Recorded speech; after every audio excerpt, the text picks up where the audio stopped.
जब सिकेरी और उसके साथियों ने फोसल डीएनए और आसार कदीमा की ताज़ा तरीन आदाद शुमार का जायजा लिया तो होमो सेपियंस का ज़हूर एक ही असल कहानी की तरह कम और पैन अफ्रीकी रुझान की तरह नजर आने लगा।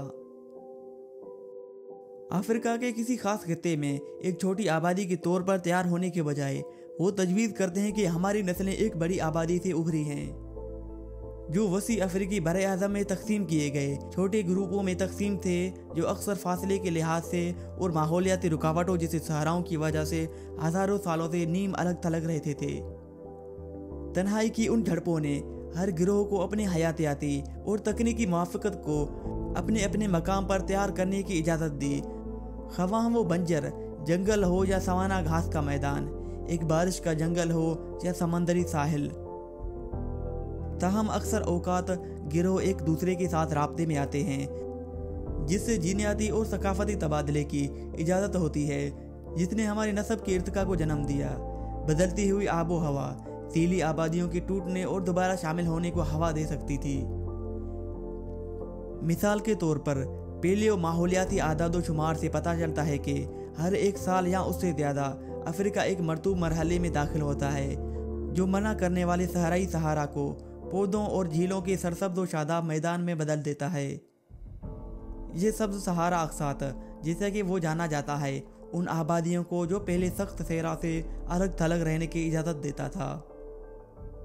जब सहारा दोबारा खुश्क हो जाएगा, आबादियों को नए सिरे से अलग कर दिया जाएगा और अगली हरियाली तक एक और वक्त अपने इर्तिकाई तजुर्बात से गुजरने के काबिल हो जाएंगे। एक आबादी को गिरोहों में तकसीम किया गया, जो हर एक अपने अपने माहौलियाती मकाम के मुताबिक ढाल लिया। यहाँ तक कि ग्रुपों के दरमियान कभी कभार हिजरत ने उन्हें मुंसलक रखा। न सिर्फ होमो सेपियंस की मखसूस अनाटोमी की मौज़ूद इर्तिका की वजाहत करेगी, बल्कि मिडिल स्टोन एज, सिकेरी और उसके शरीक मसरफिन का इस्तदाल है। अचोलियन टूल्स की बरअक्स, जो पुरानी दुनिया में हर जगह एक जैसे नज़र आते हैं, मिडिल स्टोन एज टूल्स के काफ़ी इलाकाई तग़य्युरात को ज़ाहिर करते हैं। शुमाली अफ्रीका में 1,30,000 और 60,000 साल पहले के दरमियान वक्त पर मुहित साइट्स मिसाल के तौर पर जनूबी अफ्रीका में एक ही वक्फे से साइट्स पर नहीं पाए जाने वाले टूल के अक़साम पर मुश्तमिल है, बशमूल मखसूस तनों वाली पत्थर के आले, जो कि हैंडल्स के लिए मुनसलक पॉइंट के तौर पर काम कर सकते हैं। इसी तरह जनूबी अफ्रीका साइट्स में पतली पत्ती की शक्ल वाले पत्थर से बने औजार होते हैं, जिन्हें उसकी फ्रैक्चर मैकेनिक्स को बेहतर बनाने के लिए गरम किया जाता था।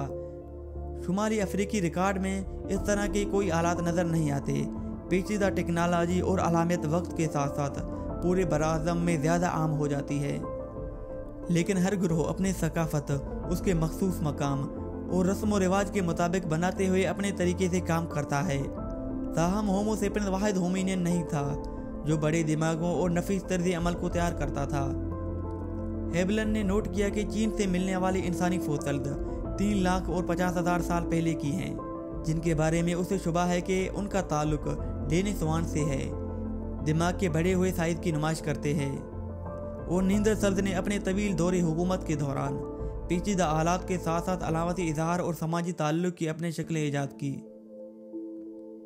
स्टोनी ब्रुक यूनिवर्सिटी के माहिर आसार कदीमा जानशी मुशाहिदा करते हैं, लेकिन उसी तरह के रवैये उनके तर्ज अमल ज़िंदगी के लिए इतने ज़्यादा तरक्की याफ्ता या अटूट नज़र नहीं आते जितने के आखिरकार वो हमारे थे। ये तमाम ग्रोह एक ही समत में तैयार हो रहे हैं, हेवलन कहते हैं, लेकिन हमारी नस्लें इल्मी सलाहियत और समाजी पेचीदगी और तौलीदी कामयाबी के लिहाज से दूसरों से पहले एक हद को अबूर करते हैं। लगभग 50,000 साल पहले हेबलन के अंदाजे के मुताबिक अफ्रीका में जालसाजी और इज़्ज़त के साथ होमो सेपियंस अब ज़मीन के किसी भी माहौल में दाखिल हो सकते हैं और तरक्की के मनाजिल तय कर सकते हैं। अपने अपने नस्ल के अरकान से अलग होने और उनके साथ दोबारा मिलने की सैकड़ों हज़ारों सालों ने होमो सेपियंस को इंसानी ख़ानदान की दूसरी अरकान पर बरतरी हासिल कर दी है।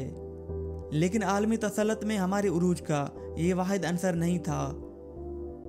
असल में हम अपने मादूम होने वाले रिश्तेदारों का हमारे कामयाबी में उनकी तावन के लिए शुक्रगुजारी का काफ़ी कर्ज अदा कर सकते हैं। कदीम इंसानी उन्मा जिनसे होमो सेपियंस अफ्रीका के अंदर और उसकी सरहदों से बाहर हिजरत करते हुए मिले थे, वो महज हरीफ नहीं थे बल्कि वो साथी भी थे। इसका सबूत आज के लोगों के डीएनए में है।